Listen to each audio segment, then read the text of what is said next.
कुठलंही काम हे 1-2 दिवसात किंवा 1-2 वर्षात होत नसते. मगाशी म्हटल्याप्रमाणे सरकारी काम आणि 12 महिने थांब हा विषय असतो आणि कुठलंही काम असताना की आज सांगितलं आणि उद्या काम चालू झालं असं नसते. 15 साल पहले हमारे आमदार हितेंद्र ठाकुर और सतीश ठाकुर इन्होंने इसका इंसेंटिव लेके बहुत सारा मेहनत करके ये फेरी बोट चालू होना ही चाहिए. 66 का उस टाइम मैं भी था और आमदार हितेंद्र ठाकुर तो मैं वो उनका गाँव तो मैंने उनको सजेशन किया तो आसमान में ट्रेन हो गया.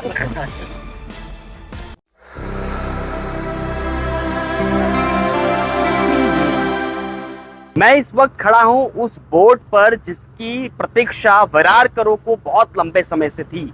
इसी बोट के सहारे यानी इस बोट के सहारे आप सफाले जा सकते हैं. महज 10 मिनट के अगर यात्रा तय करेंगे इस समुद्र के माध्यम से यानी ग्लोबल सिटी से आते हुए चिकल डोंगरी वाले रास्ता ना घूम के आप सीधा इस तरफ आएंगे तो यहाँ पर आपको ये इस बोट से यात्रा करने का अवसर प्राप्त होगा. इससे पहले मीरा भाईंदर की तरफ की जो बोट आपको पता ही है कि जो वसई से प्राप्त होती है और भाईंदर के जाने के लिए ये दूसरी बोट है. आइए इस पर बातचीत करते हैं. सबसे पहले इसका सपना देखने वाले चंद्रकांत जी, उन्होंने क्या कुछ सोचा था और क्या विचार करके इस बोट की तरफ उनके कदम बढ़े, किन किन लोगों से मुलाकात की और कैसे क्या यात्रा रही. मी 1985 ते 90 या काळामध्ये दापोली मतदारसंघाचा आमदार होतो आणि कोकणामध्ये पर्यटन वाढलं पाहिजे आणि पर्यटनामुळे सामान्य माणूस सुखी होईल हा विश्वास ठेवून मी 22 वर्षापूर्वी दाभोळ येथे दाभोळ खाडीमध्ये पहिली फेरीबोट सुरू केली.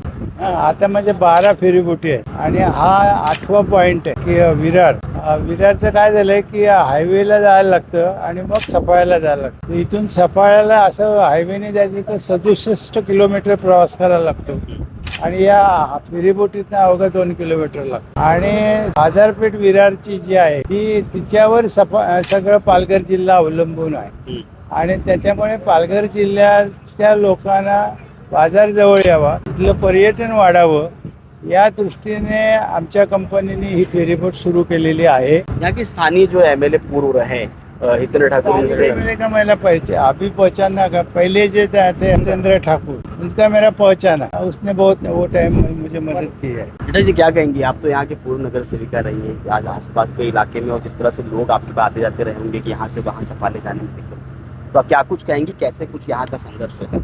हाँ, यहाँ का जो लोकल लोग हैं उनको बहुत संघर्ष होता था. इतना बाई रोड जाने के लिए इतना तास लगता था, हाईवे पे इतना ट्रैफिक, ये सब की वजह से ये जो फेरी बोट चालू किया है आज 15 साल पहले हमारे आमदार हितेंद्र ठाकुर और सतीश ठाकुर इन्होंने इसका इंसेंटिव लेके बहुत सारा मेहनत करके ये फेरी बोट चालू होना ही चाहिए. इसके लिए उन्होंने ये किया तो स्थानिक ग्रामीण लोग हैं उन लोगों ने भी ये किया था कि हमारे लिए तुम करो. इसमें जो मीडियम लोग हैं उनको बहुत तकलीफ पड़ रही कि जिनके पास बाई रोड जाने के लिए नहीं है, ट्रेन में जाते तो इतना है, तो उन लोगों के लिए ये सुविधा बहुत अच्छी हो गई है कि 10-15 मिनट में ये लोग इधर पहुंच सकेंगे. तो मैं बोलती हूँ ये फेरी बोट जो चालू किया है बहुत ही मतलब ये लंबा संघर्ष है, एक दिन की बात नहीं है. एक दिन की बात नहीं है, 1 या 3 महीने में रेडी नहीं होता है. हमारे आमदार ने जो 15 साल पहले से जो मेहनत चालू किया था उसका फल आज ये लोगों को सबको मिल रहा है. क्या कहेंगे रंजन जी, बहुत वर्षों की लंबी यात्रा के बाद ये अब सफलतापूर्वक बोट चलने लगी, क्या कहेंगे. मगाशी म्हटल्याप्रमाणे की गेली पाठीमागच्या 11 वर्ष ह्या कामासाठी 11 वर्षाचा पाठपुरावा आहे माननीय श्री लोकनेते हितेंद्र ठाकूर यांचा. त्यांच्या प्रयत्नाने यांच्या मार्गदर्शनाखाली ही आजची जी बोट रोरो फेरी सेवा बघत आपण आहात ह्याचं खरं श्रेय घ्यायचं झालं तर लोकनेते हितेंद्र ठाकूर, बहुजन विकास आघाडी आणि त्यांचेच कार्यकर्ते. आमचे माननीय अमरकांत पाटील पंचायत समिती सदस्य 66व्या वर्षात झाली तेव्हा त्या स्टेजवरती आपण सांगितलं होतं की इकडचा स्थानिक भूमिपुत्र असतील, वसई विरारची जनता असेल किंवा पालघरचे बाजूचे लोक असतील त्यांना येण्या जाण्यासाठी मध्ये विद्यार्थी वर्ग असतील, शेतकरी वर्ग असेल, महिला वर्ग असेल, या सर्वांना येण्या जाण्यासाठी उत्तम सुविधा इथून रोरो फेरी चालू झाली पाहिजे. आणि त्या दिवसापासून जे काम चालू झालं त्याचे आज फलश्रुती आज इथे होते असं आम्हाला सांगायला आनंद वाटतोय. निश्चितच या पाठीमागे खूप पाठपुरावा होता आणि आज हे सरकार एक काम चालू करतं. जो लोग आते हैं यहाँ पर अचानक से नई सरकार आने के बाद, परिवर्तन होने के बाद जो कहते हैं कि हमने किया और इस तरह के उद्घाटन में उपस्थित होते हैं, उनको क्या कहेंगे, श्रेय लेने की कोशिश करते. आम्ही नेहमी सर्वांना सांगत असतो की कुठलंही काम हे 1-2 दिवसात किंवा 1-2 वर्षात होत नसते. मगाशी म्हटल्याप्रमाणे सरकारी काम आणि 12 महिने थांब हा विषय असतो आणि कुठलंही काम असताना की आज सांगितलं आणि उद्या काम चालू झालं असं नसते.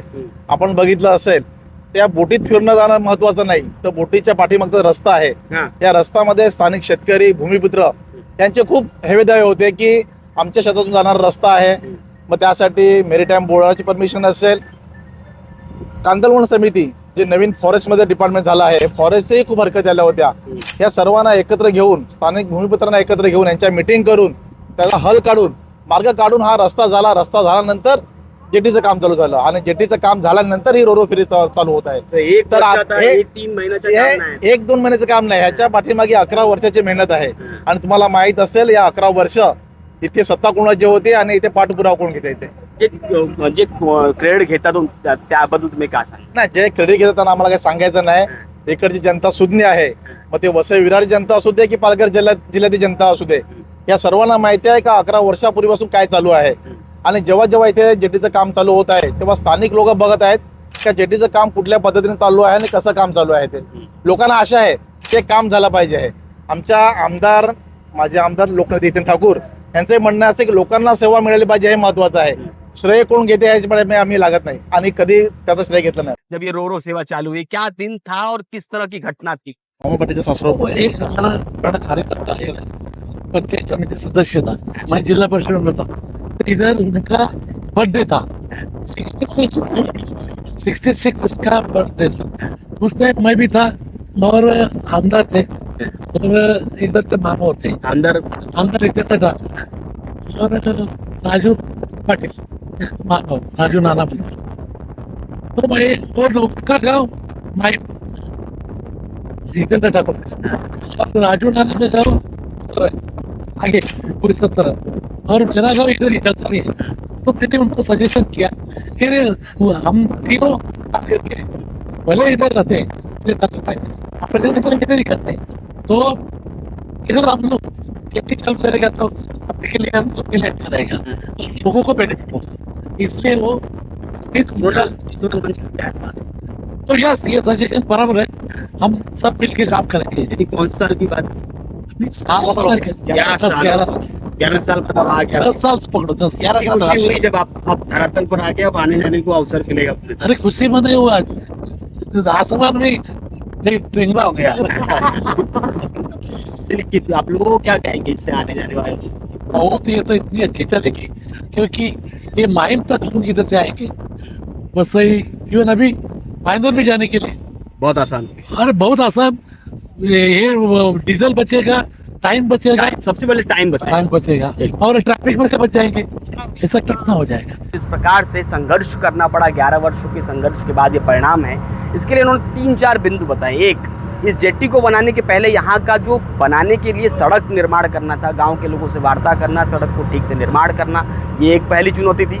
उसके बाद जेट्टी को निर्माण करने के लिए उसकी पर्यटन ठीक से बोट लगे, वहाँ की स्थानीय जगह ठीक से निर्माण करना, ये चुनौती थी.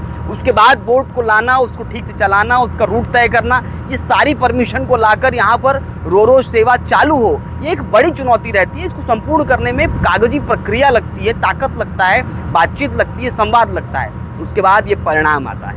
अब जो कह दे कि अभी हम आए हैं और अभी हमने ले आया, तो ये हास्यास्पद ही होगा. आज के लिए इतना ही, लेकिन कुल मिलाकर अब विरार के लोगों के लिए एक सुविधा हो गई है रोरो सेवा, जो विरार से सफाले के लिए जाने के लिए एक अच्छी और सुगम सेवा प्राप्त हो चुकी है.